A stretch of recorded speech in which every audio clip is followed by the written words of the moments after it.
You're tuned to The Drive on your 24/7 home of the black and gold. Steelers Nation Radio.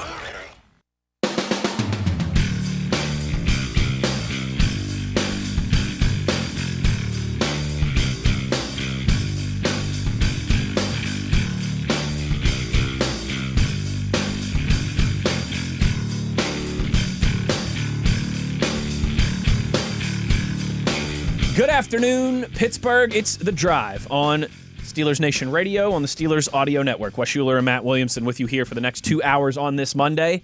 Matt, we made it. Yeah, we did. The 2026 NFL Draft now in the books. That happened quick. It is. You used the Christmas example last week. And it's not quite to this extent because Christmas is a crazy amount of buildup for like an hour of opening presents, and then the day, and then it's, wow, that's gone. It's over. It happened really quick. Let alone the people that are like cooking and preparing the house. Of course. And, yeah, right, yeah. Now, this wasn't quite that because it's spread out over 3 days, but at the same time, I mean, we have literally for years now kind of been anticipating this, and then especially since, you know, about February when the Super Bowl ended and we got to the Combine and really start focusing on the draft. 2026 draft in the books. In the books. And I don't think Pittsburgh could have ended up looking. We're going to get into, obviously, all the reaction. But just off the top here, the thousands and thousands of people that went into putting that together, the hundreds and thousands of people who went down there and took it all in. Yeah. A+, great success, well done across the board. I think it was an outstanding. I think it's worth starting there. I think it's an amazing historic production that even like, everyone's so worried about traffic. I heard no complaints and parking and all the logistics. And I did a show with Mike Pursuta, and he was saying I think his son-in-law's in town, or I forget who was in town. Somebody in his family.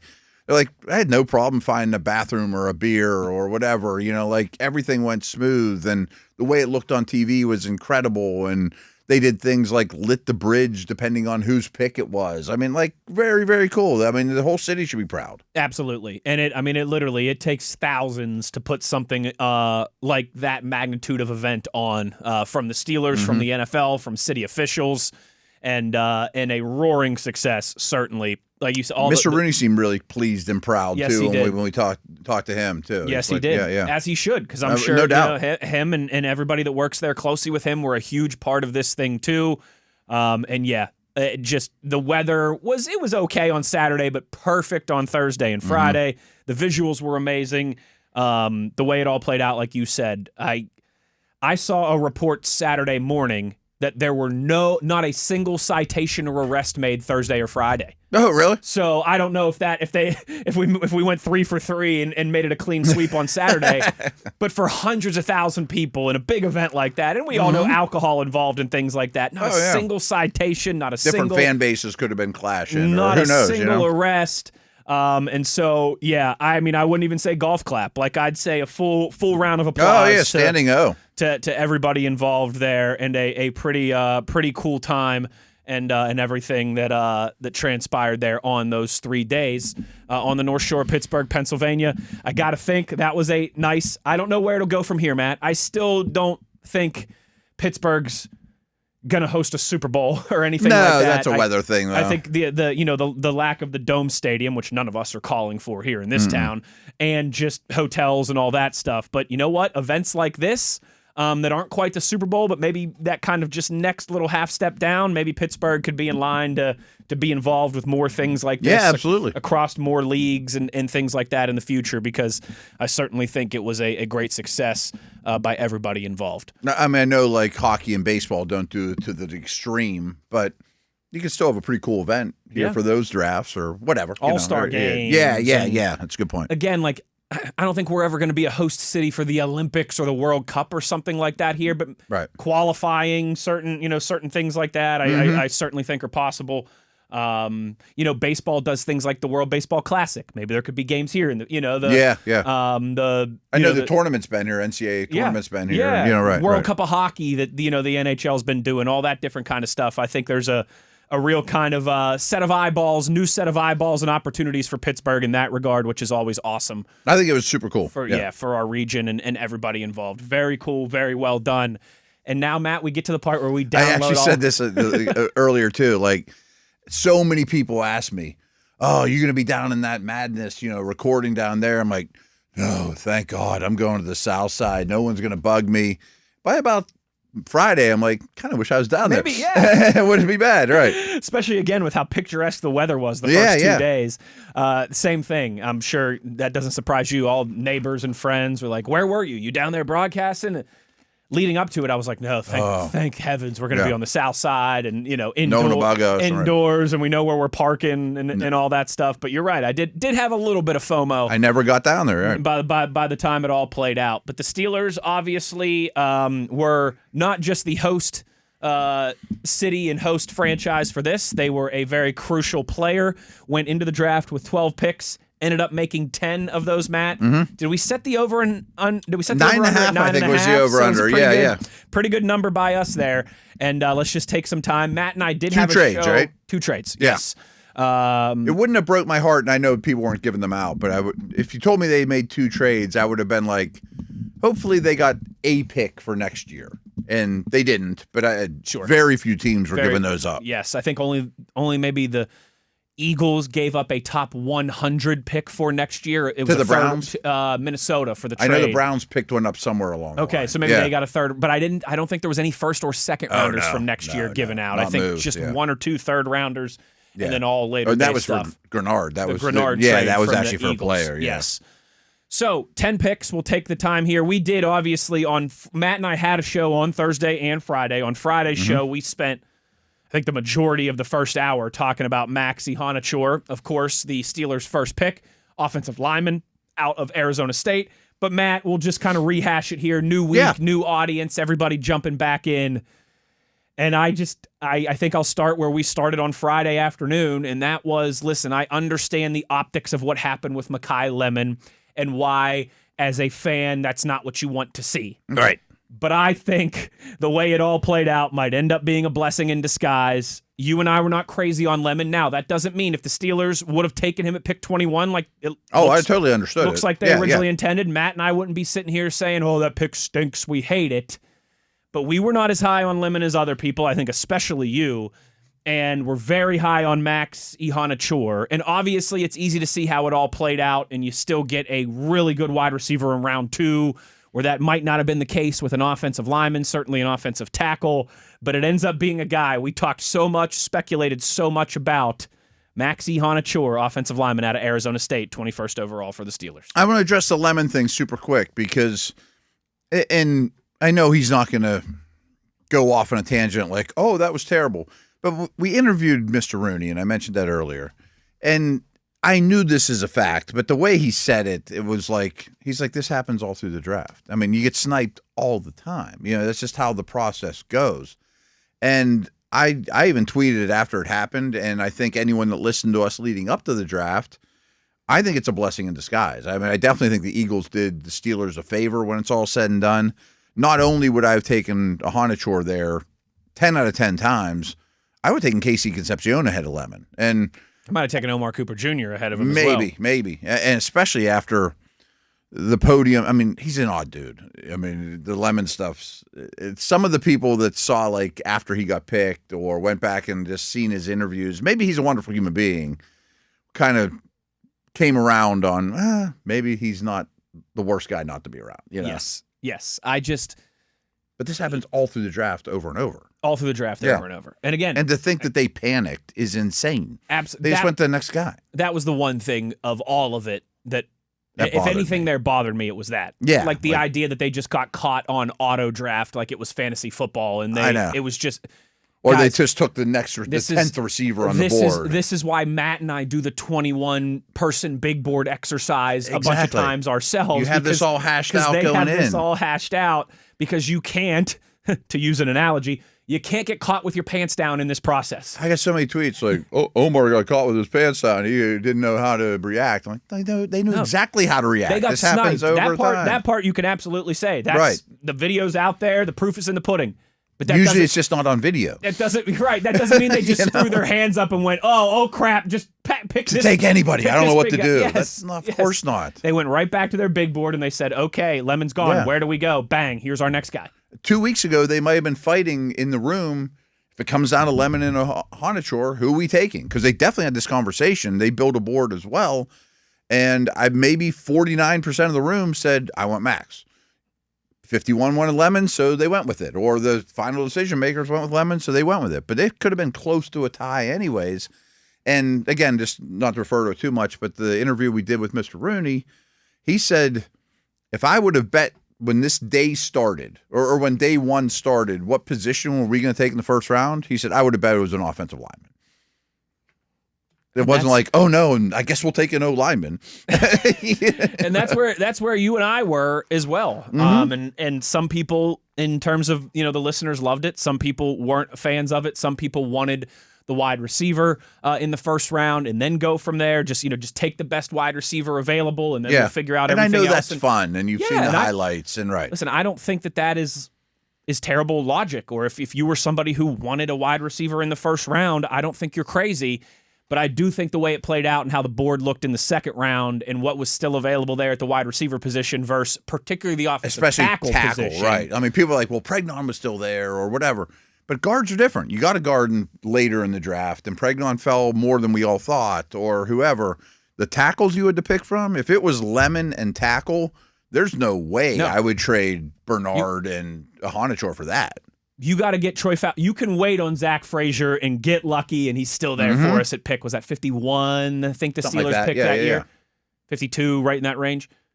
But you can't for Troy Fautanu. He's not going to last till the second. You got to get that guy in the first round, and then you could get your interior offensive lineman later on. Yes, that was a big thing I said, or that was the show. Everything mashes together. But we did that show into Sheridan after they had Iheanachor, and we brought this up a couple times. It's like, okay, I'm sure some of you don't love it. You'd rather have Lemon. Give me a day, and just tell me. You did say that on Friday. You were like, let's wait till midnight tonight and see how this goes. Just give it a day and see if you like it better after round 2 or day 2. And the Steelers obviously move up to 47 and select Jeremy Bernard, and I think that is the 1-2 punch we were all looking for with the Steelers' first 2 picks. But it was Mad Max. Matt, it's obviously been a few days now. We've had some time to digest. And I think, again, a lot of our listeners have heard this from you, but I think at all these kind of big milestone moments throughout the season, we pick up new listeners. Of course. There will be, and I don't mean this in a derogatory way, there'll be more casual Steelers fans who are tuning in today because they want to hear about the draft, and they want people who aren't diehards that live and die with every second. But you obviously are a fan, and you want to hear what people think about the draft class. So just for those who might not have, this heard might be as much redundant, but I think we should talk about it. Why do you love Max Iheanachor so much? So we were all over this, and the one thing I was slightly off base with why I loved him going into the draft is I thought if you drafted this player, I would plug him in at left guard, and then the year after that, he's either your left or right tackle after he gets his feet wet. They have no intentions of playing him at guard. Tackle.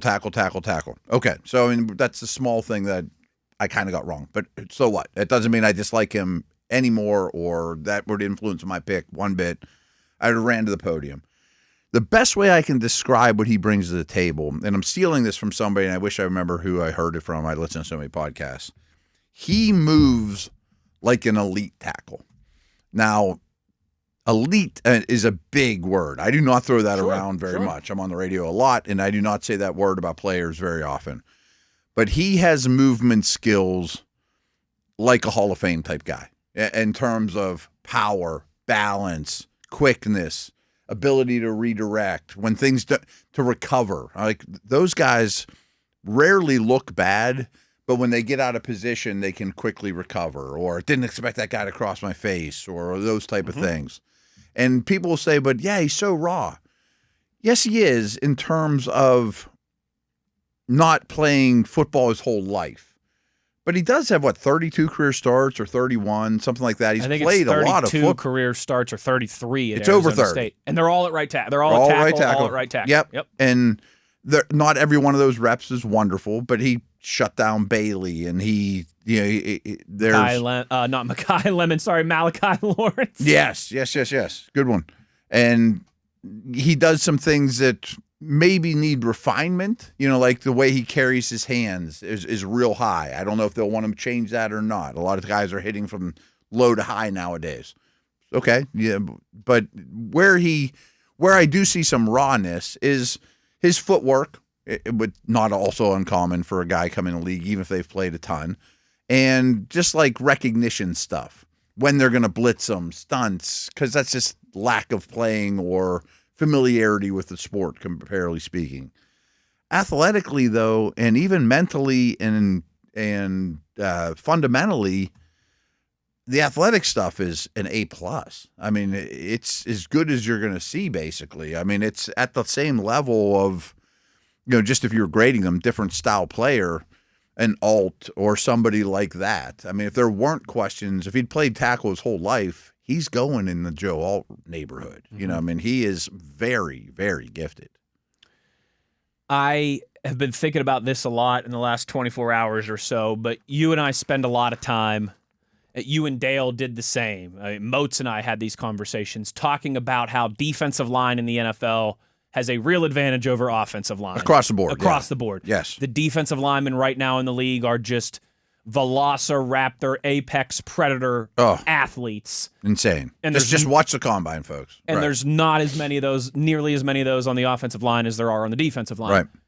This, I think, is how you start to counter that. Is by getting like Trent Williams exactly right. There's a couple of them floating around the league. Exactly right. And in this league, you're going to get T.J. Watt one week, then you're going to get Myles Garrett the next week, then you're going to get Trey Hendrickson the next week, and then and on down the list. And here comes Will Anderson, and here comes all these great pass rushers across the NFL. You need these guys, these athletes out on the perimeter that can box with these velociraptor freak apex predators that every team has now on the defensive line. Now, we don't know if he's going to hit, but if he hits, he's going to hit real big. And a big thing I said leading up to the draft was, if anyone is a perennial all-pro, I mean, in this O-line class, I would say it's Venga from Penn State and Max. Those are the two that I think that is in their wheelhouse, that they could go to the Pro Bowl every year, go to multiple all-pro situations. His ceiling is the highest of anyone in the class, and he is the most talented of anyone in the class, including Venga, in terms of gifts. There's a lot to like there. And he's not a basketball player. I mean, he plays hard, and he loves it, and he embraces the contact. He's not a finesse player. He mixes it up after the snap. I mean, he's very physical. I understand why some people weren't giddy and over the moon on Thursday, but I think by the time you see this guy, I think by the time he gets a year or two into his career, there's going to be a lot of 71 jerseys and 71 fans in Steeler Nation. Absolutely could be. And hopefully what we think one of the kind of last key pieces of turning this offensive line into, if not the best, one of the top 3 or 4 or 5 in the entire National Football League. So there's our thoughts on Mad Max and just some stuff to get us going here. Obviously, we got to talk about Jeremy Bernard and the rest of these 9 other selections made by your Pittsburgh Steelers. On just a kind of draft reaction day here, we will obviously get to some around the league reactions as well. We got to, at some point, go over, and maybe not today, maybe tomorrow, we'll go over the other draft classes around the AFC North. Take a look at what Baltimore and Cincinnati and Cleveland did. So plenty to get here as we roll along, starting a new week right after the NFL draft is in the books. Wes Uhler, Matt Williamson. It is The Drive, Steelers Nation Radio on the Steelers Audio Network.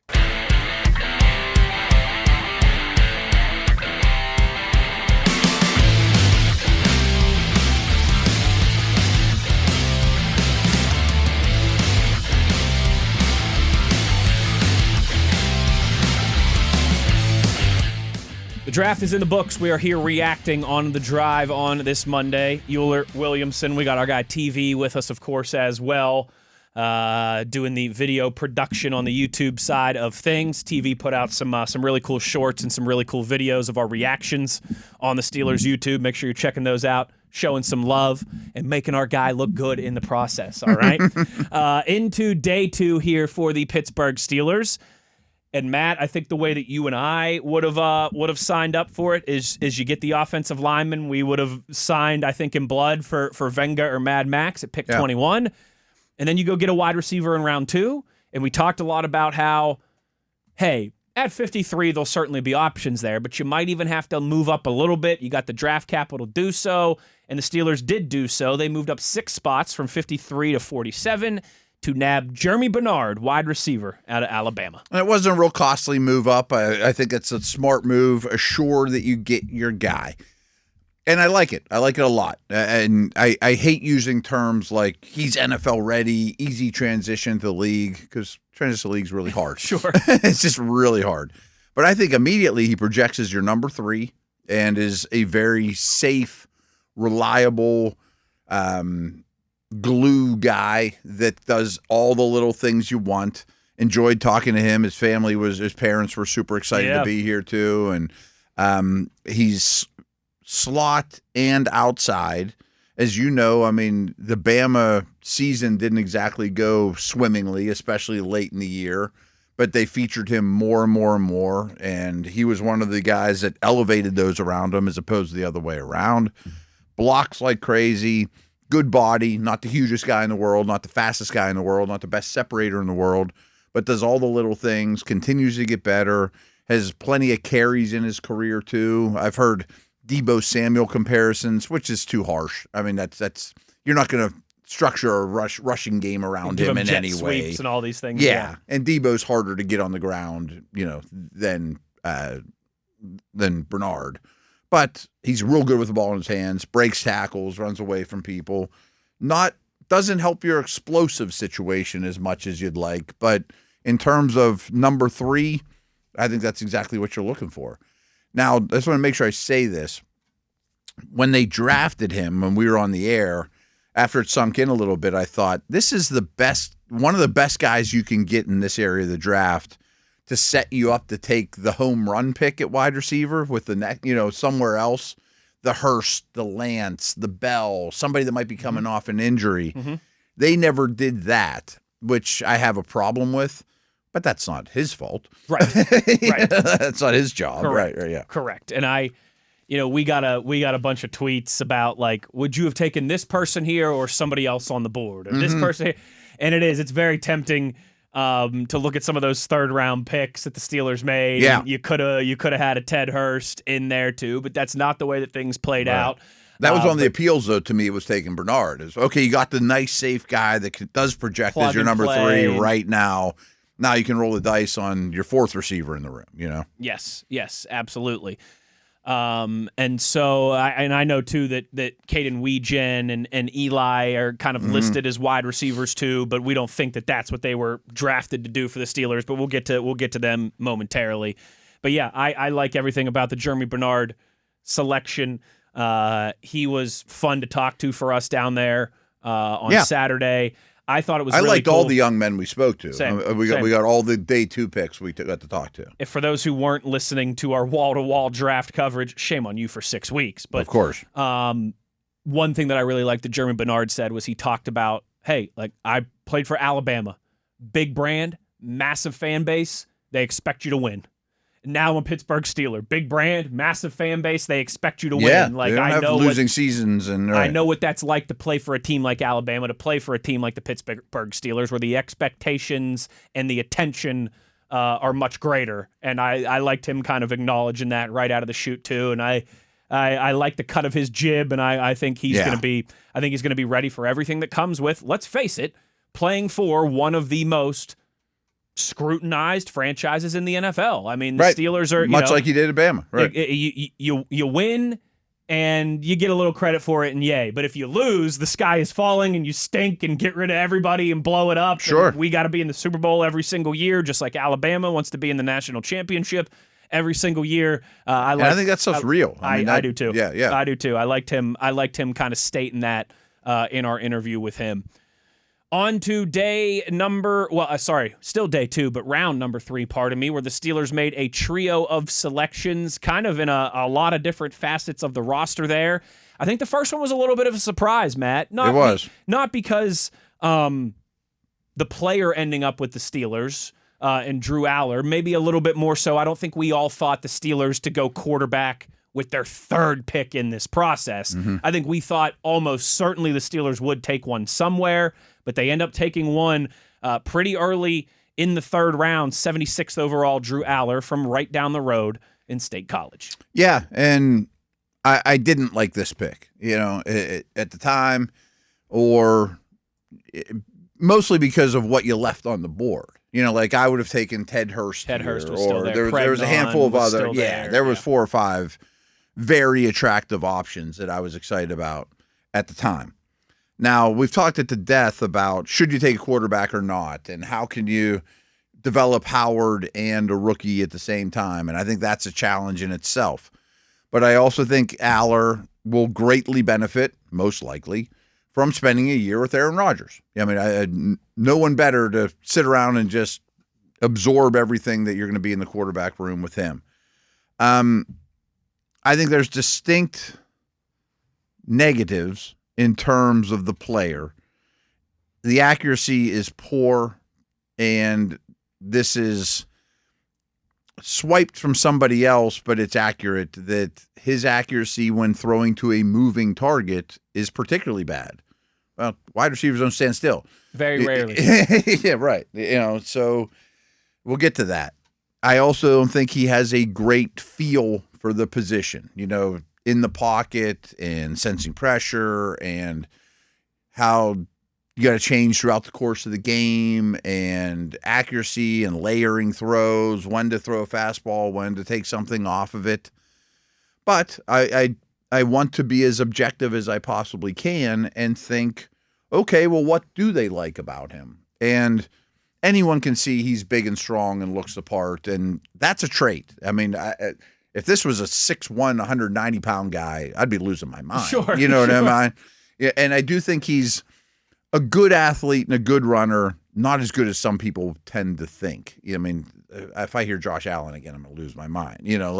That's not the type of athlete he is. We got 2 Josh Allens on the roster now, and Will Howard and Drew Allar. Right, Drew Allar. Now, I think, again, think as those around you think. Why did they pick him? What's appealing about Allar with all those other quarterbacks on the board that you could have tried to develop? I think, and I have not had this conversation with anyone, especially not Coach McCarthy, I think he looks at it from 2 perspectives. I told this story on the air, that there are videos of Bill Walsh coaching clinics where he would just look at Montana or Young from the knee down. Yep. And be like, completion. Oh, probably missed that one. Footwork is so important. And McCarthy is in that tree. And it's a West Coast thing. And, exact ballerina footwork. And that was Montana's best attribute. He wasn't the biggest and strongest, but he had the best feet ever. And that which goes to timing and rhythm and accuracy and balance. Center of gravity and all that stuff. Yeah. Yes. And I think McCarthy looks at Allar's feet and thinks, I can maybe fix that. And it's already been reported, and I think Allar already mentioned, that's the thing I've been working on most with my private quarterback coach leading up to the draft. He recognizes those things. And I really like talking to the young man. He's very aware, smart. I think he realizes some of his shortcomings. And then the other thing is Penn State usage or coaching, which that whole staff got let go, right? Yes, it did. Yep. And it was, I'm not a college football expert, but I was never blown away by the coaching staff in general. I think they reeled him in a lot in terms of not letting him be the playmaker improv guy. Now, there's 2 ways of looking at that. Coach knows him better than I do. And Tomlin did this with Duck. I don't want you improving because it's probably going to go bad. And we're trying to win games here and don't turn the ball over. And to his credit, Allar has very few turnovers. Mm-hmm. There's plenty of bad tape out there, but it's not like you just threw that guy and hit him right in the that's a terrible interception. Sure. No, he valued the football and had some game manager stuff to him. But he also had a very long time to throw. We don't talk as much metrics outside the season, but his average time to throw is high, and his average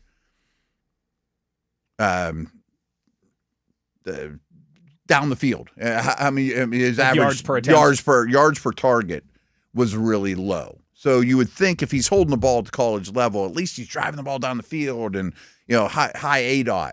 No. So it's really holding the ball, not really feeling the rush, robotic, dump it down, not improv. Now, was that coached of them? Sure. They know that, I don't. Sure. And especially with their Penn State connections, are they holding Allar back and can I fix his feet? My hunch is, or you don't take them, they think those are two things that they can change. You know what I mean? Yeah. And I get that. Absolutely. Right. And you know what? That's one thing that is an interesting and I think a rightful angle that you build up or bring up in that conversation with Drew Allar. We really only saw a minuscule sample size of him this past year. That's the other first thing, couple too. games and then a big injury. And it was year 2 for them, like heading into... And their season went terribly when he was out there, right? Exactly right. Yeah. Exactly right. But it was year 2 for them with Andy Kotelnicki was the offensive coordinator there, who they brought in from Kansas, who was getting head coach. Like I don't think he was the number one choice, but he was in the running for WVU head coach. Okay. Before becoming the Penn State offensive coordinator. Gotcha. And not just so like he basically was going to leave Kansas and could either become a really high-level offensive coordinator at a program like Penn State or, really good, well-paying job. Yeah. Or he could have been a head coach at like a tier down school, like a WVU program. Like, for example, Joe Moorhead's a friend of mine. He is now the head coach at Akron. And we were on the Akron staff together way back when. Yep. He was the Penn State offensive coordinator, like when Saquon was there. Exactly right. He was the head coach at Mississippi State, I think, before that. Does that sound right? He was OC at Oregon, too. They're really good OC jobs. So Kotelnicki was one of these rising offensive young minds in college football, had a ton of success at Kansas, where, that's like that level. Like, how are they winning games here all of a sudden and having a really good offense?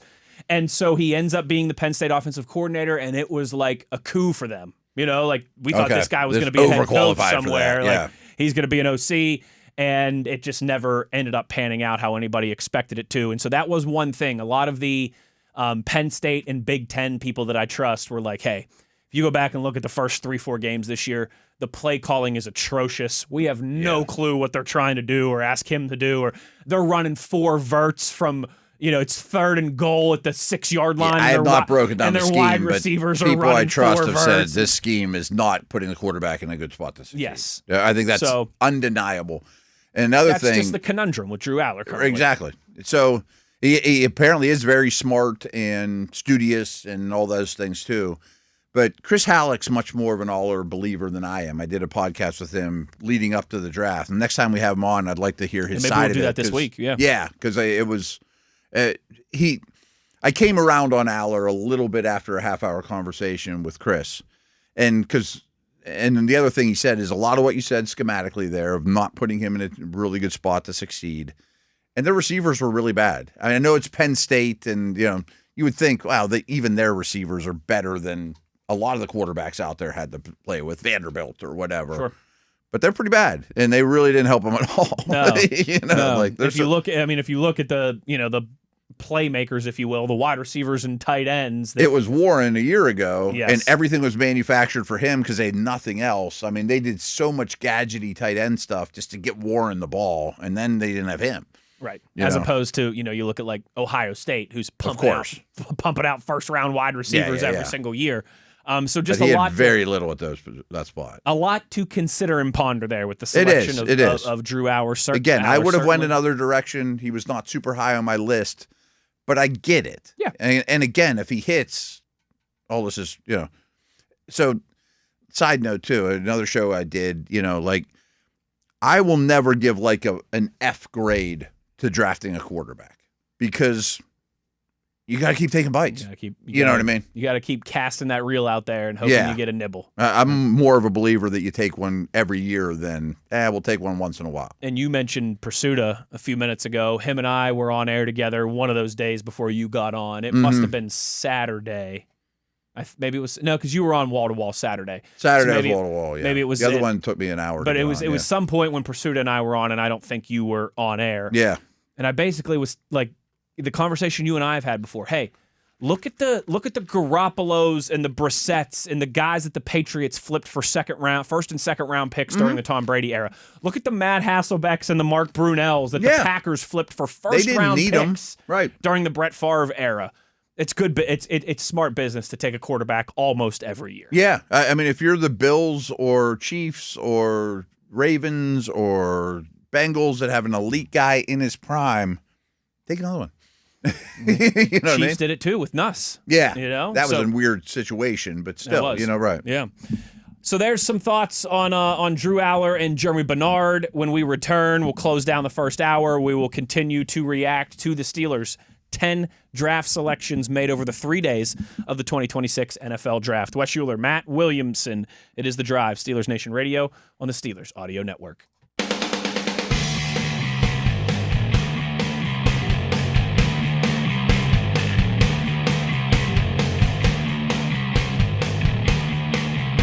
Rolling along here on The Drive on this Monday with our 2026 NFL Draft reaction, rolling through the Steelers' 10 picks here. We will, in hour number 2, have some more around the NFL conversation, maybe talk about some of our favorite and least favorite picks that other teams made as well.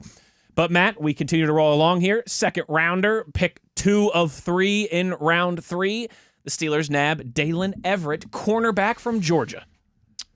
Didn't love it at the time for where he was picked, which was reasonably high, of course. And again, you look at the board, and there's still guards, and there's still wide receivers, safeties you'd be interested in. And one of the reasons was not his fault. I think he comes in as your 4th outside corner behind Dean and Porter and Samuel. I would think all those guys open camp well ahead of him. And he had not – at Georgia, he was outside corner only. 98% of his snaps are as an outside corner. A lot of press man coverage stuff, and he projects to be a press man corner. Now, teams that play a lot of press man coverage, that's still only like 35%. You know what I mean? So, and he has a lot of work to do as a press man coverage, to be honest with you. I mean, teams didn't shy away from throwing at him. One thing I've really noticed with him is he's not a very patient in press man. When you get your hands on guys, he's real quick to, okay, now I'm going to flip my hips and run. Because he's so fast and long, he gets away with it, but that's not going to work at the next level necessarily. You're going to have to learn technique. Sure. But he's got plenty of time to do that here. I didn't think outside corner was a huge need, but it's also a hard position to find, and it is a premium position. You don't want to shop on the open market for 30-plus-year-olds as they've done before. And then the more I looked into it, though, I liked it more and more because – he's a super high RAS guy relative to Athletic. Most of the draft picks are. And that's definitely an Omar Whiteold, since they've been there, they definitely roll the dice on athleticism. He's a very willing tackler and a good one, and he'll play the run, and he's physical. And I really enjoyed talking to him, as I did all these dudes that were drafted this day. And I asked him, I said, you're really only an outside corner at Georgia. Do you have any slot experience? And he was real quick to not correct me, but I mean, he said, in practice, I did a ton of it against really good receivers. It just never asked of me in the game. Mm-hmm. And he said, the Senior Bowl, I did a ton of it. So I'm like, oh, okay. Because he has the size of a modern day slot. He has the physicality and run stuffing ability. I've seen some people just reading some like post-draft write-ups thinking maybe he's even better at safety, down the road if outside corner doesn't work, because he will come up and hit and will tackle and has the body type for it, and he definitely has a good body. Now, I think he's a work in progress, but I think there's a lot there to work with, and it's probably a pick for another day. And as is the case every Steeler draft, probably immediate special teams contributor. Mm-hmm. And we're going to say that 5 times over the course of these next couple picks. Certainly about our 4th round pick. Yeah. So I get it. It would have been the pick I made at the time, but I mean, everyone's like, "Oh, Williamson, you got this draft nailed," because the first 2 picks, I'm basically like, "These are the guys that I'm taking. These are who I'm taking." That's not how it works. I mean, rarely am I like, do we nail these things? Yes, and obviously too, having a beat on the 1st round pick, even the 2nd round pick, is a little bit easier. It's a lot easier than once you are getting into their plans on day 3. And you're right. This feels like more so a pick for another day, which I don't hate doing that in the draft. I I know that there's always that debate about addressing your immediate needs and what will make you better right away versus just going out and getting the best football players available. Mm-hmm. And I think that this could make a lot of sense because maybe he doesn't have the biggest role this year, but a year from now, Dean's going to be into his 30s. And you can get out of his contract very easily a year from now if you want, which is what the road I was about to go to. Who knows if Samuel is long for this roster? 1-year deal. Who knows if Brandon Eccles is long for this roster? I think he's up after next year too. And Jalen Ramsey. I assume they extend Porter, but we don't know that. Right. I assume that happens. And then when you look at the safeties too, I mean, Jalen Ramsey is a little bit old, is another year older, and in his kind of just career arc there, and that you might be real happy you took a corner on day 2 a year from now. Absolutely. And in week 10, you might be like, boy, they aren't getting any other 3rd-round pick. Okay, I get that too. Yeah. Until it happens with Joey Porter Jr., which we are confident that it will happen, but you don't pop the champagne until the contract is signed. But that might be the only guy you got really locked up. That might be the only young locked up guy that the Steelers. Right now they have no young locked up corners. They should have one at some point here in the next few months. Mm-hmm. But still, to add another guy in that secondary who could be a long-term piece, I certainly don't have a problem with that. And a big thing we talked about a lot was, when they do address the secondary in the draft, I want them to be guys that can really run. I thought their secondary was on the slow end last year, and this, as well as the safety they took really late, fit the mold in terms of body types with speed. Yes. Yes. Speaking of body types, Jennings Dunker, the Steelers' third round pick. Man, he's got the mullet, he's got the size, he's got the Iowa nasty, he's got the videos of him tossing hay bales at the county fair, winning prizes. This is a very interesting potential long-term piece here for the Steelers. You've talked a little bit about what you liked and didn't like from his game in the process leading up here. But they do end up taking 2 offensive linemen, something that we had really speculated and maybe even called for. And it ends up being Jennings Dunker, the guard from Iowa. Yeah. So the negatives to me, he was a blast to talk to, as you can imagine. We talked to him about some Culvers too, by the way, for those who missed it. I mean, the negatives to me are, I think he gets a little overrated because of the way he looks. So he must be the toughest guy in the entire draft, and he looks like an offensive lineman. Yeah, and it's awesome.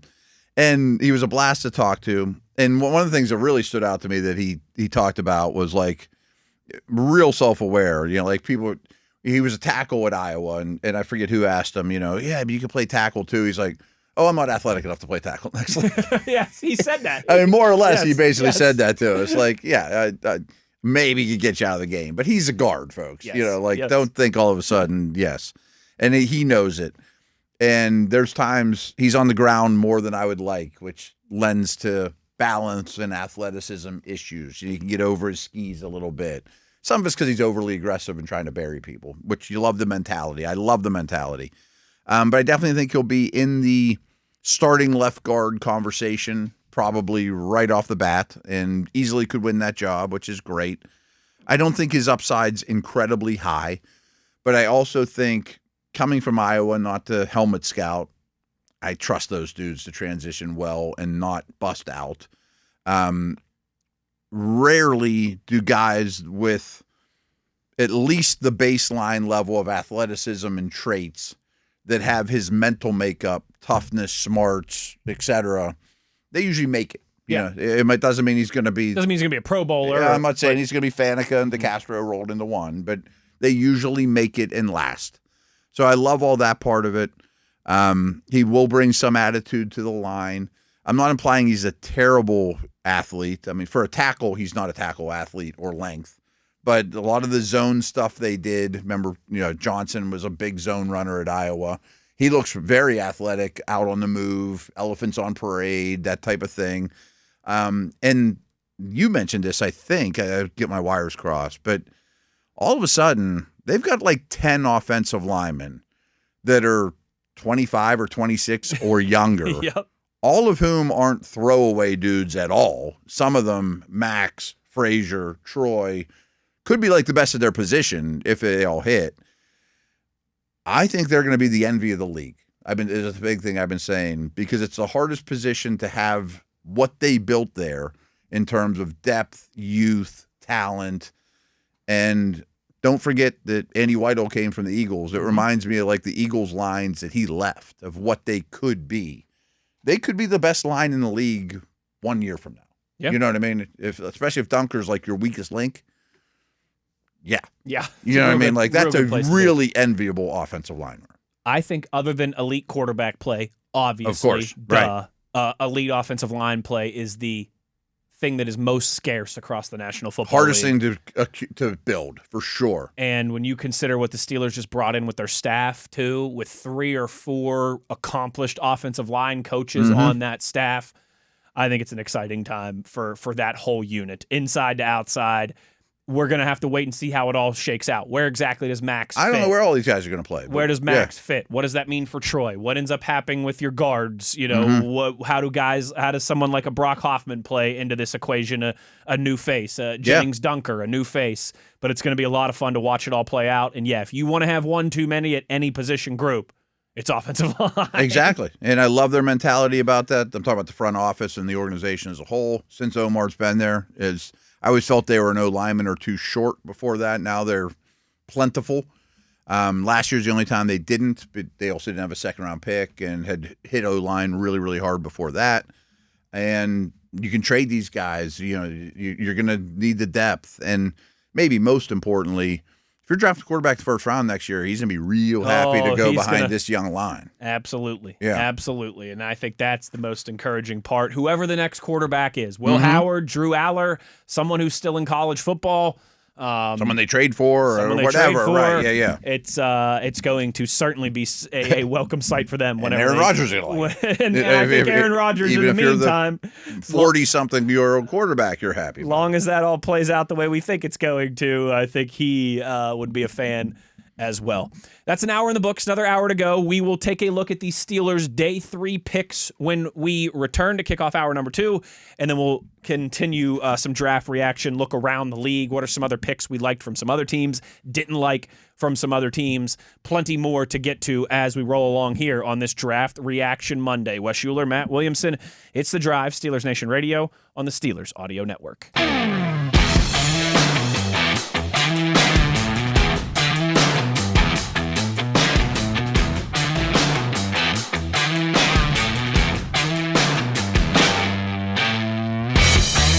The Silent Count is a community initiative that will launch during the NFL Draft dedicated to making every person feel seen, heard, and valued. Its goal is to lift all nonprofits with a special focus on helping people with sensory challenges and invisible disabilities. The initiative will also be giving away over $1 million in grants to local nonprofits.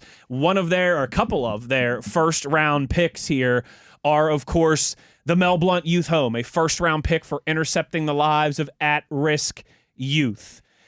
Mission of Mercy, a first-round pick by our favorite Canadian, Sean Sweesum, for kicking health care to the undeserved.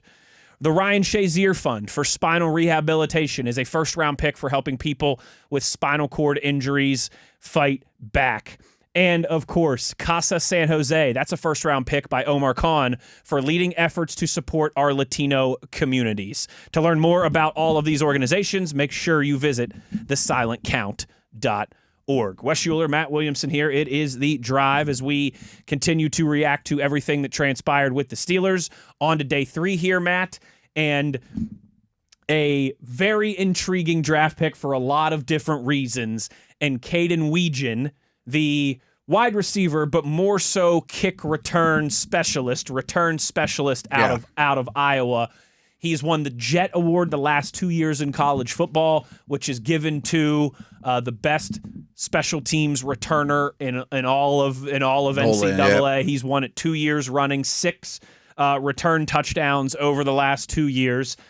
I think we were all surprised, it sounded like him included, of where he went in this pecking order. Mm-hmm. But at the same time, this was something we talked about a lot, and he was if you were looking for return help, he was the first-round pick of this. He was the belle of the ball of this group. So I do think he is returner only. Agreed. But I did a little bit of homework since, and there were a lot of reports from varied people. I didn't watch any of it. That at the East-West Shrine game practices, they were impressed with his route running. Okay, I'm sure he's working on it, but he would have caught more balls at Iowa had he been a better receiver. Now, could they develop in that area? Maybe. I'm not counting on it. I'm counting him as a pure returner. Returner was a huge need. I didn't hear many people around the city talking about Calvin Austin needs a punt returner replacement, and the kickoff return guys were not good enough last year, and Gainwell's gone. So it was a huge need, and you got the best guy. At the time, I thought it was way too early, though. I mean, this is Pursuita's dude forever. Pursuita was jumping up and down like Sparty just won the national championship. And he's been banging this drum for a month now. And even he was, we thought, 6th round at the earliest type of deal. But a couple things. I had questions. Does this coaching staff value special teams as much as Mike Tomlin did? I think it's pretty clear the answer is yes, whether that's organizationally speaking or whatever, but they still value special teams a ton. They drafted some guys that look like core tacklers, run down on kickoffs and punts and those type of things, and a big-time returner. And if he returns 2 more touchdowns a year than a replacement-level guy, great. And if you get 15 more yards per game, that's a 1st down and a half. It's a lot of hidden yardage, and that stuff starts to really add up. Then he's worth it. Now, I thought then and I thought now it was early. I bet you could have waited, but they have more info on this, and maybe they thought there's 3 other teams that are going to be after this guy, or boy, this is Danny Smith would take him in Tampa, whatever it is. And now this is hindsight too. And I said this about Bernard. Like after they took Bernard, I'm like, oh, this is a perfect time to set up to take the next receiver. That's not Bernard's fault that they never did. But knowing what I know now, that they got Heindenreich in the 7th, who I also think is a very good returner, not the best on the planet, I would have swapped this out for something else. Sure. You know what I mean? Sure. And I think that's fair. That's part of the. But they didn't know they were getting Eli in the last pick either. Sure. Exactly right. And, there's maybe some running backs and some linebackers and some wide receivers certainly that were still on the board at that point. But, I think you nailed it. If he has a noticeable, tangible uptick in the Steelers' field position and what they're able to do in that department, which is so important now with the dynamic kickoff, I don't think any of us will be complaining. But it's not quite a lottery ticket when you're taking them in the 4th round. Right? No, right. If you draft this guy in the 5th or 6th or certainly 7th, then it's a lottery ticket. If it hits, great. If not, but at this point in the 4th round, I think it's going to hit. That he'll be a good returner. Yeah. Is it worth the cost? Many interesting things when we sat down with Jennings Dunker, his teammate. Yeah. He's like one of the biggest things throughout the course of the year at Iowa Stadium was when they were about to kick off to Iowa or punt to Iowa. He's like, sometimes we'd let up a bad touchdown, and this guy would go trotting out there, and all of a sudden, everyone's in a good mood again. Electric college atmosphere kicking to this dude, So he's special in that regard. Is it worth it?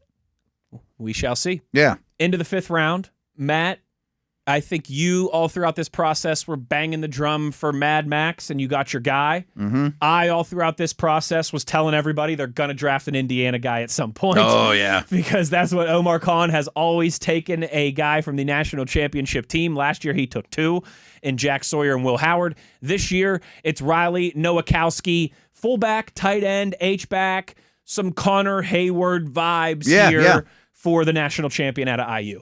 So a couple of these guys, I'm curious, Heindenreich in particular, what position room I had a feeling are they going to walk into here? When they all split up into their position groups, where exactly do these guys go? Where do they go? Now, I'm guessing this will be the running back room as a fullback first. And that's what the Steelers.com has him listed as, a fullback. Okay. I assumed as much. Because McCarthy has had a fullback, not a Kreider, Lester, only a hammerhead, a guy like this that can catch the ball, that can line up as an H-back and in line and all that stuff as a tight end. That's a real tweener between the two. So I definitely think that's probably the right move for him. I think he's probably your third tight end. I don't know that they're going to go get – I think this roster spot is third tight end / fullback. And I'm glad you brought up Connor Hayward because I think he, as a fullback only, is 2 inches or 3 inches taller than Hayward. He's a more prototypical body type, certainly. And will be better at it. Like, yeah, Hayward could play fullback, but he wasn't uprooting many people or, running behind him necessarily. I think he's definitely way more of a prototypical tight end. Taller, better route runner. I don't know if he's a better route runner. Connor was a good route runner, but he's shorter, compact, weird tight end body type. Real glue guy. What I don't know, who knows? And he probably won't be immediately. So, better version of a fullback than Connor Hayward, who was a good player. Better version of a tight end than Connor Hayward. Probably not as good a special teamer. Sure, that was the real value. You hope Connor he's Hayward. As good as or close, and maybe will be in a year or two. But he's definitely keeps up with the special teams, feel to this second half of the draft.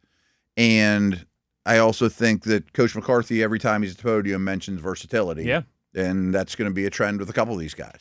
And so I really like this pick. The Indiana guys love him. Team leader, and I do too. And if you watch, you say this all the time. I watch a lot of college football. Yeah. He was not just an accessory to the fact of what they were doing. No. You go back and you watch their biggest games, they are going to him in big moments. Mm-hmm. In the Big Ten championship game, in the Rose Bowl, in the national championship, scored the first touchdown in the national championship game against Miami.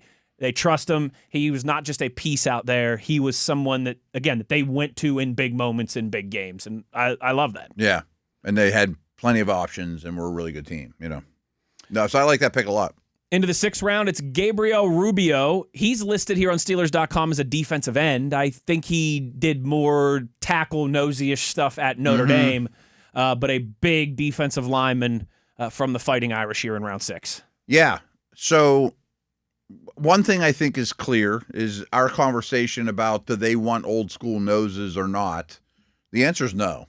I just don't think they want that body type in the defensive tackle room because this guy is 6'3", with 33-plus arms. I mean, everyone that they have is 6'3" or taller with 33-plus arms, and he is well over 300 pounds, though. He's 322, 325, something like that at his pro day, Notre Dame's pro day.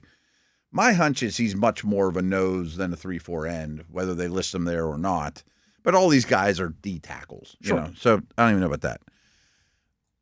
But I'm kind of out of things to talk about with him post that. Considered a run stuffer, a tough guy, etc. His dad was drafted by the Steelers, so they're going to, not that, Mr. Rubio had a great career here or is super tied in with this staff anymore. I mean, it's not like calling Hines Ward about Max. Yeah, right. But I'll be honest. I mean, rarely do you get in a situation in a draft, even this late, that it's this hard to find information on. Because, like, in the Beast, there's not any sentences written about him. He's defensive tackle 54 or whatever. On NFL.com, Atlanta Zerline does. You could click on his name if you search, but he doesn't even have a headshot. I mean, like, there's no even, like, pictures of him on NFL.com. I found a shot of him at Notre Dame. He's got this cool mustache, and he looks the part. He's a big-bodied, strong-looking guy. I have to question, did you have to take him here? I don't know. I don't know either. Maybe he's their total diamond in the rough that their Notre Dame scouts like, man, this guy's legit. Yeah, why is nobody talking about this guy, right? But again, he didn't go to a tiny school that no one's ever heard of. I mean, he went to Notre Dame. Yes, and he had. I saw a lot of people talking about how good he was in 2024. I think he's had injuries. And Notre Dame's, because they went to the national championship that year, lost to Ohio State and Will Howard and Jack Sawyer. But I think 2025 was a step back for him. Maybe that's why. But I do think a lot of people raved about what he did in 2024 in that run for the Irish to the national championship game. I mean, tough guy, space eater type. Like, I mean, he's not going to have a dozen sacks. Yes, right? That's all right. They could use a guy like that if he ends up hitting. I just wish I knew more, or people that I trusted knew more that totally do this for a living year-round. 2 more in the 7th round. The first, Robert Spears-Jennings, the safety out of Oklahoma. You kind of mentioned this earlier, Matt, but the first thing that stands out with him, you and I have been talking this offseason, one of the things we wanted to see was some speed added to the back end of that Steelers secondary. Mm-hmm. This guy who runs a 4.3 40, that's speed added to the back end of the secondary. Yeah, I didn't know much about him, didn't dig this deep down the safety ranks other than just seeing the name. But kind of the opposite is true when you look at like the Beast and some of these rankings. I think Dane had him as like his safety 11. You know, you're getting this late. This pick's really growing on me, to be honest with you. Mostly based off traits, length, really good body type. Big and he's fast. Speed, definitely a high RAS score guy as well. All his athletic traits are strong. But he's also versatile. That's been a theme here as well. Plays about 50% of his snaps in the box in like a strong safety type role and about 50% deep. So he can do all those things. Sign me up. You know, I mean, moldable piece of clay. He hits. He's got a really good. He's a very good missed tackle rate. I mean, he doesn't miss many tackles, and he gets to a lot of them. These are the type of picks that I love in this range. Me too. Just give me some traits, give me the speed, give me the size, and let's throw it at the wall and see what sticks. Yeah. And then last, maybe he's a practice squad guy. I don't know, but okay. Who's the kid from Texas who unfortunately Watts that they took a couple years Ryan ago? Watts. That was like one of those type of Texas or Ohio State, but Ryan Watts. Watts. He was Texas, yes. Okay. And unfortunately his career ended because of injuries. But that was a similar type pick to me. I'm like, I see all the traits here for him to be a 4th round pick. Yeah. You get him that late, okay, awesome. Bring him to camp and see what he's got. Yeah. Right? And then finally, what might have been the favorite, at least certainly the coolest moment for the Steelers draft, and I think across the board for everybody, Matt. The Steelers select Mount Lebanon. I'm so excited I can't even get the words out. Mount Lebanon's own Eli Heindenreich out of Navy, running back, wide receiver, returner, Mr. Do-It-All, a fun athlete, and an amazing story added to the mix here from the service academy for the local kid. He was there. He comes out at the end of the draft. He's crying. I mean, This is an easy guy to root for. This is someone who, another one of those versatility pieces that we've talked about, and he's got himself a skill set too that I'm excited to see in camp. This isn't a cute story. Yeah, it is a cute story, but this isn't just a cute story. You know, Lebo dude, Navy, you know, local kid, blah blah blah. Actually, his dad actually went to college with me too. Nice. At the same time too. Nice. He was on ski team with my wife, believe it or not, at Pitt Johnstown. Yeah. Team, baby. I love it. So anyway, but great family. I know a ton of people that know them. I don't, but between Lebo and UPJ, I know a ton of people that know them and love them. They all think they're a great family, etc. Not that the other draft picks aren't, by the way. Sure. I bet we had this conversation, but if someone would have asked me a week ago, would you trade the Steelers' 5th round pick for Eli Heindenreich, I would have said yes. 5th round. 5th round. Yeah. Yes. Not 4th. But you give him the 7th, I think he's going to make it. I mean, I just think he'll be on every special teams. He might be a Skoranek level gunner. He's a capable returner, but now he's your 2nd best returner. I hope. He tested very well, by the way. Oh, athletically, he tested like Ed McCaffrey, Ed's son, Christian McCaffrey. Yeah, and that's one of those. I'm like, okay, let's not compare him to. But you look at the testing and the RAS scores, and they are eerily similar. They're ridiculously high, and a lot of it's the change of direction, 3-cone stuff like that. So I'm hoping just on offense. I know he had a lot of successful carries for Navy, but they're not traditional carries either. They're a lot of like end around, triple option. He's not lining up like Franco and just giving them, you know, downhill normal stuff. I hope he's a slot receiver first and foremost, because I do think his coming out of breaks, and I know that these guys have kind of been or getting phased out more and more, but he's a lot more Welker to me than he is Najee Harris. Mm-hmm. You know, absolutely. Well, of course, absolutely. or even Gainwell. Yeah. You know, I mean, I think he's a route runner. And I hope that's where I hope he reports to the wide receiver room. He's listed right now as running back wide receiver on Steelers.com. They probably haven't figured out what they're going to do with him yet. Just get him here, He's one of those, I'm sure we'll do this at some point in July, like, give me your top 5 guys you're most excited to see at training camp. I feel he's going to make plays in preseason. You and I joke about this sometimes. The people that sit there, the thousands of people that sit there on the bleachers in the Hill every day at Latrobe, and they just snap video on their cell phones to put out on social media, and everyone sees that 7-second clip and goes nuts. Yeah, there's going to be some Eli Heindenreich clips that are put out that have people excited about his prospects here in just a few months. I bet there's a kickoff. He runs down and blows somebody up, and he might be one of the leading yardage getter in preseason, or they'll make a one-handed snag and a one-on-one drill or something. Right. That one, you're right. It is a cute story, but it's not just a cute story. No. He's got a real opportunity to carve out a role on this team. And, man, that would be an amazing story if he ends up staying here for a long time and being a productive member of the Pittsburgh Steelers. I thought it was pretty cool. We were gone, but like an hour after we left the facility, he actually came down and did some media stuff. Oh, that makes sense. And all that. Right around the corner, yeah. He was talking about how he was at the Tyler Loop miss game. So he was at the... Oh, like just a fan in the stand? As a fan, he was there this year against the Ravens when Loop missed and the Steelers clinched the AFC North. And he also said, unfortunately, I was there last year in Baltimore in the playoff game when things didn't necessarily go our way. He said, I forget but he said I had on a Steelers jersey. He said I was getting chirped by Ravens fans there in Baltimore. Him being in Annapolis, I think he was able to get to that game. So a local kid, a big-time Steelers fan, and just if you saw the video and the emotion for him, that was real. Just a really cool story, but not just that. A guy that has a real opportunity to carve out a role on this team. Yeah, I don't think it's only a cute story. That's our thoughts on the Steelers' 10 draft picks made over the 3 days of the 2026 NFL Draft. When we return, we're going to talk about some other things around the league that we liked and we didn't like from the other 31 teams in the NFL that were doing business on the North Shore here over the last few days. Plenty more to get to as we roll along here on this Reaction Monday. Uhler, Williamson, it's The Drive, Steelers Nation Radio on the Steelers Audio Network.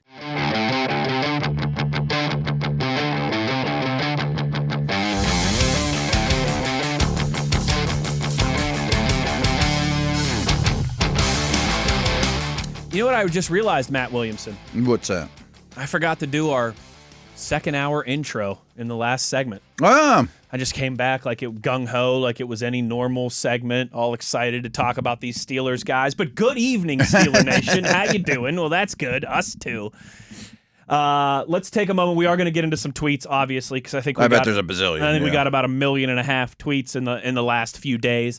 But I just wanted to go through with you first, just some general thoughts on the first round, biggest surprises, maybe something we really liked. Bigger surprise, Jeremiah Love going 3rd overall or Caleb Banks going 18th overall? Ooh. I don't approve of the Love pick, but I would say that was less surprising. Because at least he's a great player. He's a great player, and I think the owner got involved and wants to sell tickets and kind of push that a little bit. Where, first off, strangely enough, I don't think people talked about this enough. The Vikings went through this draft without a general manager. They did. You know what I mean? This is a bold strategy. Cotton. Bold strategy. Like, I'm sure that it's been a group effort there with picks anyway. I don't know exactly how their infrastructure works, but would this have happened if they had a GM? I just didn't see it coming, but I get it. I mean, we've talked about Banks a lot. Like, he had a wide variety of where he could land, and I would understand why you would roll the dice, because there was nothing in free agency to really help much at D-tackle. And this draft was really bad, and there was nobody else like him. So he really stood alone of defensive tackles, especially draft-related, that could hit at like a Chris Jones-like level. You know what I mean? There is no doubt that if he hits, literally and figuratively, it'll be massive. Yeah. He's rare. He has so many tools and traits and body type things that you can't coach. But there's a lot of concerns there. I think if he would have gone towards the end of the first round, that wouldn't have been a head scratcher. But in the top 20, I was shocked. Don't get me wrong. Many people saw that coming. Two trends I wanted to bring up too, though, is there were a lot of trades, but not a lot of like huge compensation trades. Next year's first. A lot of just moving up a few picks, moving back a few picks. Yeah, I'll throw in a fourth. Just like the Steelers did, both their picks. Chiefs move up 3 spots. Yeah. Eagles move up 4 spots. And I think Grenard is really the only brand name, I know not everyone even knows who he is, player that moved. I thought more players could move on draft day. Anthony Richardson or maybe even Max Crosby again or whatever. And then the other thing was that tight end run blew me away. I mean, it started early, and we talked a million times about this is a super deep tight end class. Steelers are going to get guy in the 6th round with a 4th round grade. And I like the Steeler H-back, fullback, tight end that they did draft. But, man, the league massively reacted or overreacted to, man, we're playing more 12, we're playing more 13. McVay played 13, so we're playing 13. It was the opposite of what you and I thought was going to happen. Yes, they went earlier. This is such a talented and deep tight end class that you'll be able to get 3rd-round guys in the 4th round, 4th-round guys in the 5th round. It went the opposite. 3rd-round guys went in the 2nd round. Yes. 4th-round guys went in the 3rd round. Right. It was a massive run. So that was surprising. I didn't see that coming to that degree. That's a good call by you. That the league wanted these guys that bad. Absolutely. Which just tells me the offenses are going to play with more and more heavy personnel. Absolutely. Yeah. And that's been a trend that we've seen. Ty Simpson, 13th overall. I didn't see that coming either. Didn't see that coming. A little bit of a surprise. I think we all thought there was a great chance he would go in the 1st round. I think for a long time, people thought that he could be a Ram at pick 29 until they traded that to the Chiefs. And that I totally understood, especially after landing a wideout or a tackle or something like that. I understand this too, but 13 it seems a little rich. Now again, it's one of those, if he sits for a year and then hits and turns into a quality NFL starting quarterback, if he's their starter for 10 years, it's worth it. No one's gonna say, I can't believe they took him at 13 when they should have taken him at 26. But when you are the Rams and you so rarely draft in this position, and you might have been the 2nd best team in football last year behind your division rival and Super Bowl champion Seattle. You might be going at it for the last time with Matthew Stafford. You have a roster that's very ready-made. I think it just surprised us that they didn't try and put a whipped cream and cherry on top that could push them over the top this year. Yeah, I thought this would be Lemon or some playmaker or even Sadiq. I know or whatever. Just because they do seem, as much as any organizational league, to be pushing their chips in to win now. But I also think that if they love a quarterback and think he can be a franchise guy, which they must or they wouldn't have taken him this high, no price is too much. I mean, I'm sure owners like, hey, that's great. I'd love to win another Super Bowl, of course, with Stafford and McVay and everybody here, Adams. But I'd also like to have a quarterback for the next 10 years, too. And Simpson should be the happiest guy in this whole draft, maybe. Big time. I mean, you talk about the best landing spot ever for him. You couldn't script it better for a guy like that. Yeah. You're getting a year to learn from Stafford, from McVay. Yes. You also, too, and I know we don't typically think about these things in football rabid Pittsburgh, but if and when Ty Simpson gets his shot to be the guy there, if he struggles right out of the gates, he's struggling in Southern California and Los Angeles. They're not going to be murdering him for 12 hours a day on local sports talk radio. He's not the Jets' first overall pick next year that has a tough go of it. He's not the Steelers' first-round quarterback or the Cowboys' first-round quarterback where you're going to be under a microscope 24/7. It's a cushy landing spot. It's a cushy landing spot. Oh, man. It certainly is. Good for him. That for him, I think, went about as good as possible. I think another takeaway from the first round, Matt, is certainly this cornerback class was viewed as a little bit weaker from everybody else around the league. Yeah. Obviously, the Jermod McCoy and the health stuff, that's an outlier. But only 2 guys go in the first round. Yeah. You see Kansas City move up to get Delane, and you said to me at the time, that's a little bit of a red flag. Yeah, buzzers went off as soon as they made that move. Maybe Delane is clearly the guy in this class, and everyone else is a clear-cut second step back. And that's pretty true. The only other guy taken in the first round was 21 picks later at a position where we normally see a handful of these guys in the first round every year. You need 3 or 4 good ones. It's almost like wide receiver at this point. Every year there's a handful of these guys that go in the first round. The only other one being Chris Johnson at 27 to the Dolphins. I think it says that Mansour Delane was pretty clear-cut CB1, and that there was a probably on every board. Pretty big fall off for everybody else. Yeah, without a doubt. And I say this as someone, I was screaming Delane's praises all the last few weeks. Yeah, and I was shocked that they traded up for him. I had him like 8th on my Steelers big board. Mm-hmm. And he is a very good player. But this was surprising. I was shocked that there was such a cavernous gap after him. And Johnson's a real good player, but he doesn't project as a 1. He's a quality prospect. But I want to mention the McCoy thing. Mm-hmm. So he was the very first pick on day 3 in the 4th round to the Raiders. And it's come out, I mean, we all knew when he fell out of the first round, you knew that obviously it's medicals. When he fell out of day 2, it was like, oh, man. This is clearly medicals, but it must be pretty bad. Now, I don't know exactly the situation, but he tore his ACL, I think, and that's not what people are worried about. Okay. He has some other part of the procedure that they're going to have to go back and redo, and basically he will not play this year. I mean, so he did a pro day, so he's able to move around. But he ran well at his pro day. He ran well at his pro day. Had a good day. But I guess there's some procedure they have to do that I don't 100% understand because I just heard it in passing that will make him a not football player this year. Interesting. So people are probably like, well, I can wait a year on a super talented dude. Well, from what I understand, that's not guaranteed.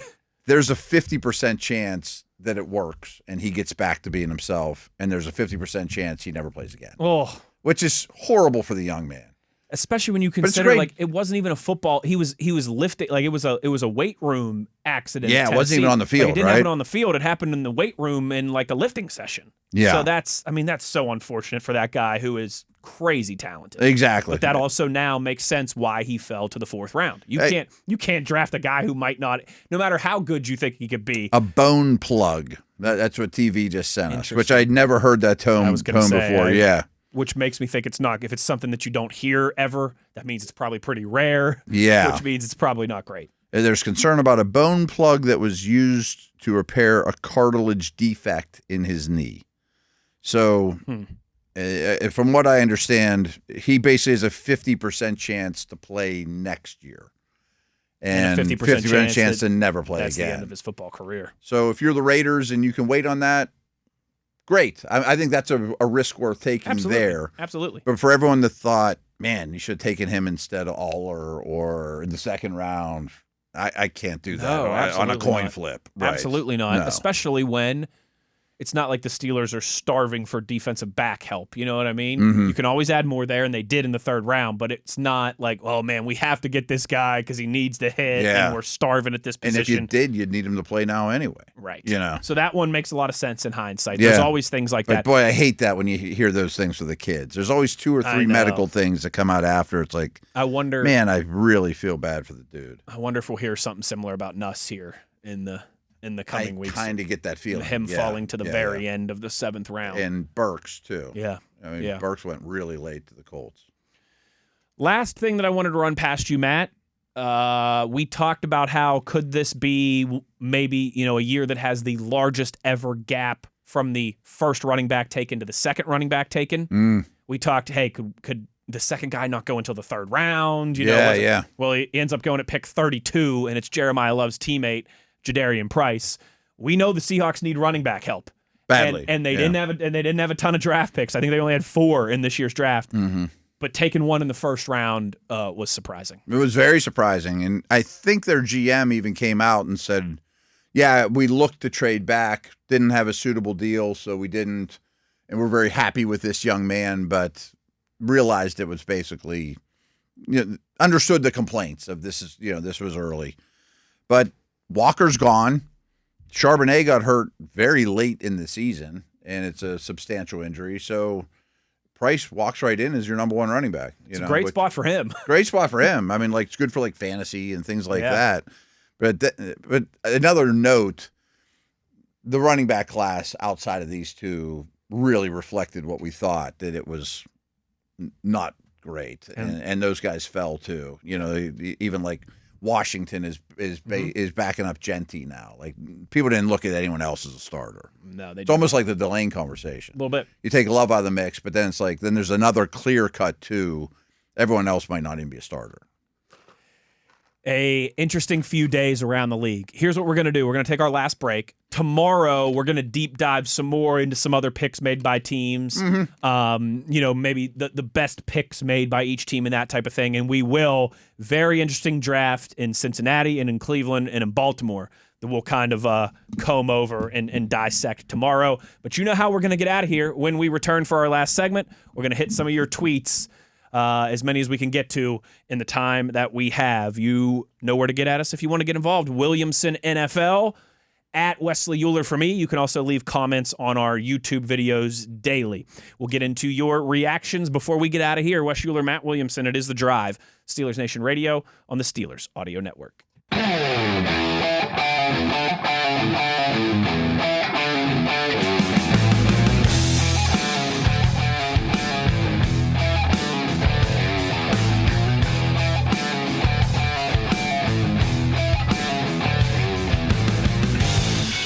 Oh, Matt Williamson's over here shaking the ice, baby. You know what that means. That means it's usually time. Last segment, yeah. Not much left in there, you know.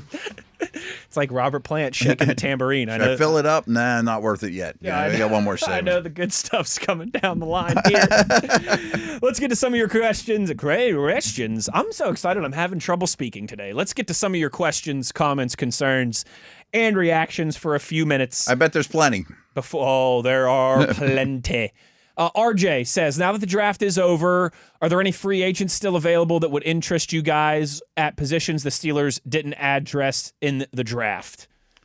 I don't know about specific names, but maybe we could talk just... I do. Okay. Oh, awesome. I love it. Look at this. Hey, this guy's prepared. Of course. Frankly, I have no idea what's going on in the undrafted free agent rookie market. I've seen a few names, but we'll dig into that more. Yeah, I just was a little burnt out, needed to relax and step back, and I'm going to look into the rest of the league, and then I'll start digging into that stuff with the Steelers. But I don't think that's what we're being asked here. I still think that the Steelers are a wide receiver short. And here's how I'll spell it out. I think that is the best way to figure this out, is I think they will keep 6. Because they'll keep one fewer tight end than they used to. They'll keep one more receiver than they used to during the Arthur Smith time, because they have 3 on the field all the time. And it doesn't matter what spot you put them in, but Metcalf's 1, Pittman's 2, Bernard is 3, Skoranek is 6. Who's 4 and 5? Now, your returner from Iowa could be one of them. He's going to be active on game day. He's going to make the team. I was just thinking too, could that have any effect on Skoranek? I don't think, because can you keep 2 receivers that are really special teams demons? I know, and especially Heindenreich as well. You notice I didn't put Roman Wilson on that list, but I think we'll just call it this: spot 4 in that room could be vacant. Currently. Is kind of vacant. Yeah. I mean, I like Heindenreich's chances of being a quality slot someday. Roman Wilson is with the team. But I would still be looking for somebody there, because you're an injury away from a starter, or you're counting on a rookie as a starter, as much as we like Bernard, that all of a sudden you're short there, and it seems like they've been short there for 3 years. Yeah. I wonder, because I thought they'd really take 2 clear wideouts. And like I said, I would have taken Hurst at the Allar pick or something like that. I'd feel a lot better in that room if there was a Hurst or a Lance or somebody, even if they were super raw, but they're fast, you know. Someone like Wetjen still out there available? He's the priciest name, and I would have some interest there. I'm still interested in Ayuk to some degree. Okay. I don't know how that happens or whatever, but I would love to roll the dice on that guy and kind of get greedy. Debo is still there. Debo's still there. Diggs sounds like there's a lot going on outside of football, but he was a quality player last year. I'm going to throw Tyreek's name out there, but I don't think Tyreek's in the mix, and he's coming off an injury, and that's probably more than I'm interested in dealing with. Juju, I mean, you could go a little cheaper here. Ooh, I didn't think about that. Wouldn't that be a story? Sterling Shepard's a quality slot-ish guy.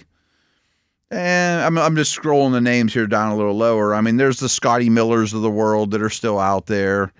I really don't want to get into like the Valdez-Scantling world Stephon again. Diggs, yeah.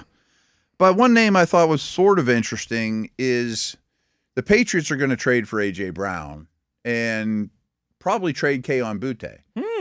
So I mean, there's names like that you could maybe a Keon Coleman from Buffalo. I think Keon Coleman's another one. That I thought he might get traded on draft day, but they did draft Skylar Bell. From UConn. You could get somebody, and that's the one position that I know the content's going to dry up a lot here in the next couple of weeks. I got some ideas, though. Don't you worry. Oh, I'm sure you do. But that's going to be a question we're often asked. What other pieces now that the draft is settled are they after?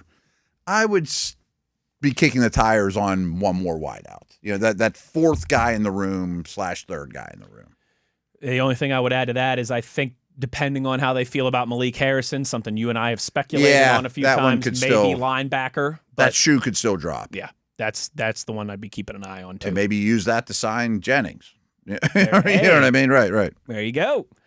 Josiah Jones asks or says, it seems like after the second round, teams were all over the consensus big boards. I know some think the Steelers reached on some day 3 guys, but when you look around the rest of the league and the draft and how it was going for the other teams, it's honestly hard to tell. Yeah, remember, and everyone kind of, one thing that was pretty consensus coming into this draft was that it was a weird draft. It wasn't maybe the kind of second round range was thought of as a little bit stronger than usual, but other than that, not as deep as usual, not as much blue chip talent as usual. And I think that leads teams to evaluating things differently. Yeah, and I think it leads that's the impression I left with, too, when the draft was in the books was, I'm pretty sure this wasn't a great draft class, compared to other years. And maybe this is the year you do reach for a great returner, just because these other guys aren't. That wasn't as much to pick from. It's not the Nick Herbigs and the Mason McCormicks that are typically there in the 4th round. Yeah, like maybe many years in the 4th, 5th round, there is a guard there you think that could make this team and could be a starter like McCormick or And this year you're like, okay, he's our top guard on the board. But that doesn't mean he's had the same grade McCormick did. Right. Right.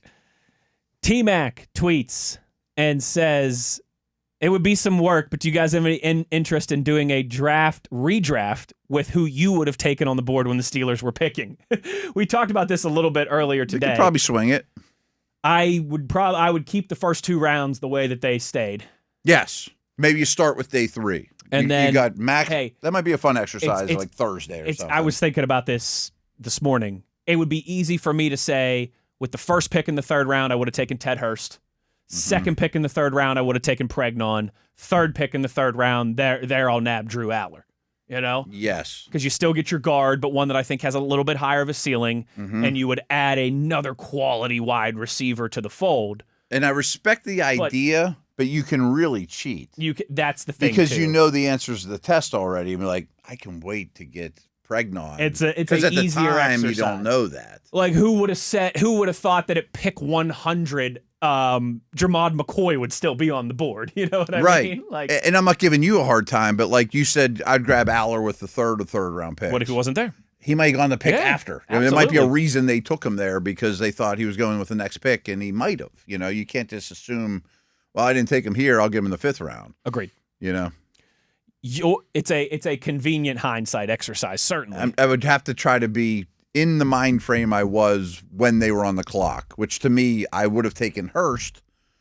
But then I don't know what I would have done after that because I'd had 2 receivers in the books. You know what I mean? Sure. Like, you can't even put yourself in that mindset.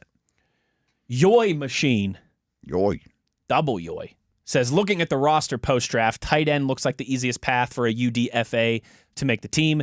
Do you guys think Nowakowski becomes our TE3, or will he be more of a fullback weapon and we could carry another true tight end on game day? Awesome draft coverage.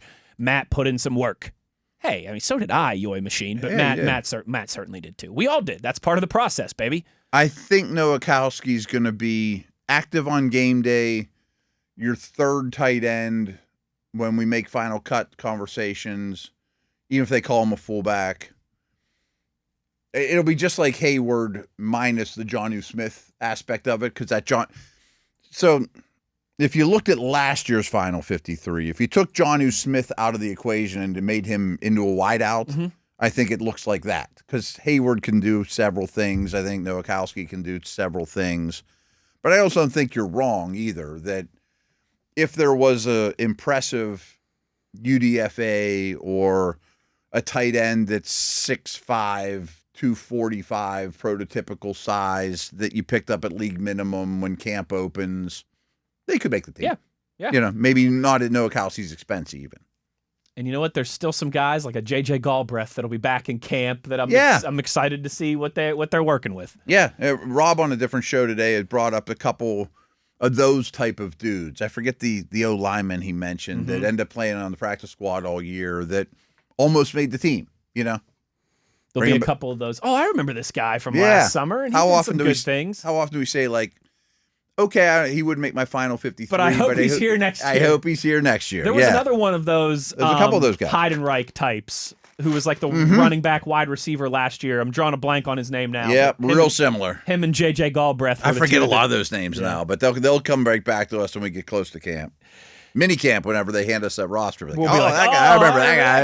Yeah. Right, I'm glad he's back. 2 fun ones to close us down here today. And two of those dudes might make the team. Absolutely. Don't just assume that they have no chance. 2 more here to close us down today. 2 fun ones to wrap this up. Carl says, you guys should be in a self-induced coma by now. Thank you for all the info and analysis. I'm exhausted from listening to you. And then Nathan, here we go. This is the way you round out a draft show. He says it's pretty awesome the Steelers were able to get Deebo Samuel, Josh Allen, Devin Hester, and Christian McCaffrey all in the same draft class. And I know exactly where he's going with that, because everyone's getting... Jeremy Bernard, Allar, Wetjen, and Heindenreich. Heindenreich is McCaffrey. They are the next Deebo, Josh Allen, Devin Hester, Christian McCaffrey. And here we go, baby. We're about to win 4 of the next 6 Super Bowls, just like it's the 70s all over again. That was a fun show today. We'll have more, obviously, draft reaction and more of your participation tomorrow as we roll along this week. It will be a normal week. We'll be with you all 5 days this week here, post-draft in haste, before we start taking some vacations and some time off here when we get into May. But that'll do it for today. Thanks to Mr. TV, Tyler V on the video side of things. Make sure, again, you're checking out all the great shorts and videos and stuff that he's putting together on the Steelers YouTube page. Steelers Nation Radio on the X Twitter. TV's also running an Instagram account now for SNR. For those of you that are on IG, he's putting out some great content there. So big shout out to TV as always. For Matt Williamson, I'm Wes Uhler. Take care, everybody. We'll talk to you soon. As always, you know where to find us. It's your 24/7 home of the black and gold. Steelers Nation Radio on the Steelers Audio Network.